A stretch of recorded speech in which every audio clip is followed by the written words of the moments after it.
அனைவருக்கும் வணக்கம். இன்னைக்கு என்ன பார்த்துட்டு போகிறோம் அப்படின்னா, இலக்கணத்தை பற்றி பார்த்தோம். 5 வகையான இலக்கணங்கள், அதில் அணி இலக்கணங்களை பற்றி கொஞ்சம் விரிவாக பார்ப்போம்.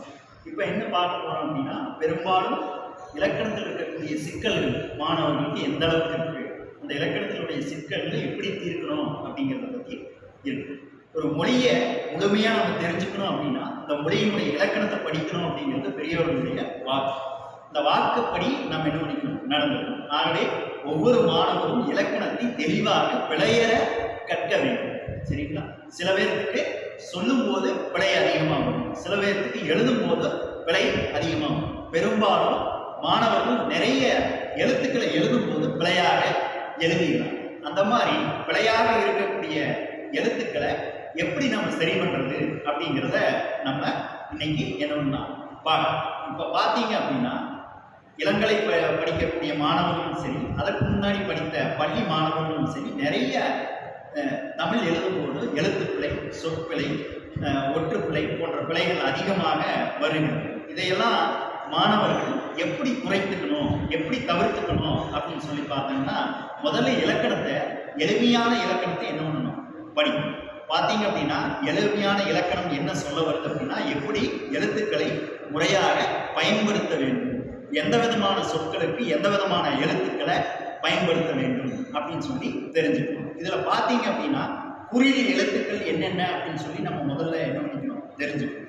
குறில் எழுத்துக்கள் எந்தெந்த அளவில் நம்மளுக்கு பயன்படுகிறது அப்படிங்கிறது முதல்ல என்ன பண்ணிக்கணும், தெரிஞ்சுக்கணும். அதுக்கடுத்தது பார்த்தீங்க அப்படின்னா, நெடில் எழுத்துக்கள் எந்த அளவுக்கு பயன்படுகிறது, அந்த நெடில் எழுத்துக்கள் எந்தெந்த இடத்துல நம்ம என்ன பண்ணுறோம், பயன்படுத்துகிறோம் அப்படின்னு சொல்லி தெரிஞ்சுக்கணும். அதுக்கடுத்தது பார்த்தீங்க அப்படின்னா, உயிரெழுத்துக்கள், இந்த உயிரெழுத்துக்கள் எந்தெந்த இடத்துல வரும், அதுக்கடுத்தது மெய் எழுத்துக்கள் எந்த இடத்துல வரும், ஆயுத எழுத்துக்கள் எந்தெந்த இடத்துல வரும் அப்படிங்கிறத தெளிவாக இன்னும் தெரிஞ்சுக்கணும். இந்த மாதிரி எழுத்துக்களை கையாளும் போது இலக்கணத்தில் பல சிக்கல்களும் அதற்குண்டான தீர்வுகளும் நம்மளிடத்துல என்ன பண்ணியிருக்கு, இங்கே விளக்கப்பட்டு. இன்னைக்கு பார்த்தீங்க அப்படின்னா, இந்த இடத்துல அவு என்ற எழுத்தை, அதாவது பார்த்தீங்க அப்படின்னா, இந்த அவு அப்படிங்கிற எழுத்தை மாணவருக்கு பயன்படுத்துறதுக்கு ரொம்ப சிக்கலாகவே இருக்கு. அதற்குபடியா இன்னைக்கு 20ஆம் நூற்றாண்டு தமிழ் இலக்கண ஆசிரியர்கள் கண்டுபிடிச்சிருக்கக்கூடிய செய்தி என்னன்னா, இந்த அவு அப்படிங்கிற எழுத்துக்கு ஆ போட்டு அதுக்கு எவ்வளவு பயன்படுத்தி இருக்காங்க அப்படிங்கிறது நம்ம இந்த இடத்துல சொல்லுவோம். இந்த அவு அப்படிங்கிறத எழுதும் போது மாணவர்களுக்கு எழுத்தை சரியான ஒரு வடிவமைப்புல என்ன பண்ண தெரியல, இங்க எழுத தெரியல. அப்படி எழுதுறதுக்கு இதற்கு பதிலாக இந்த அவு அப்படிங்கிற ஒரு நிலையை கொண்டு வந்தாங்க. அதே மாதிரி பார்த்தீங்க அப்படின்னா, என்ற ஒரு எழுத்து இங்கே இருக்குது அப்படிங்கிறது நிறைய இடத்துக்கு தெரியும். இந்த அர்த்தம் நிறைய இடத்துல எதுவும் பயன்படுத்துறதே இல்லை. அதனால பயன்படுத்தக்கூடிய இடத்துல கூட இந்த மாதிரி ஆ இ என்று பயன்படுத்தலாம் அப்படின்னு சொல்லி 20ஆம் நூற்றாண்டு தமிழ் இலக்கண நூல்கள் இன்றைய விளக்கங்களை நமக்கு என்ன இருக்கு, இங்கே சொல்லியிருக்கு.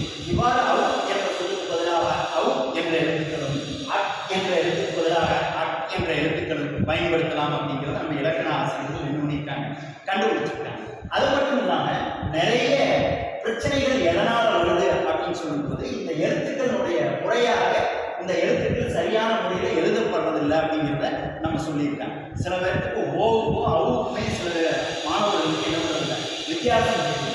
அப்படி இருக்கும்போது இங்கே ஔவையார் இப்போ எழுதுறதுக்கு ஔவையார் அப்படின்னு எழுதுறதுக்கு பொதுவாக இப்படி ஔவையார் எழுதுறாங்க மாணவர்கள்.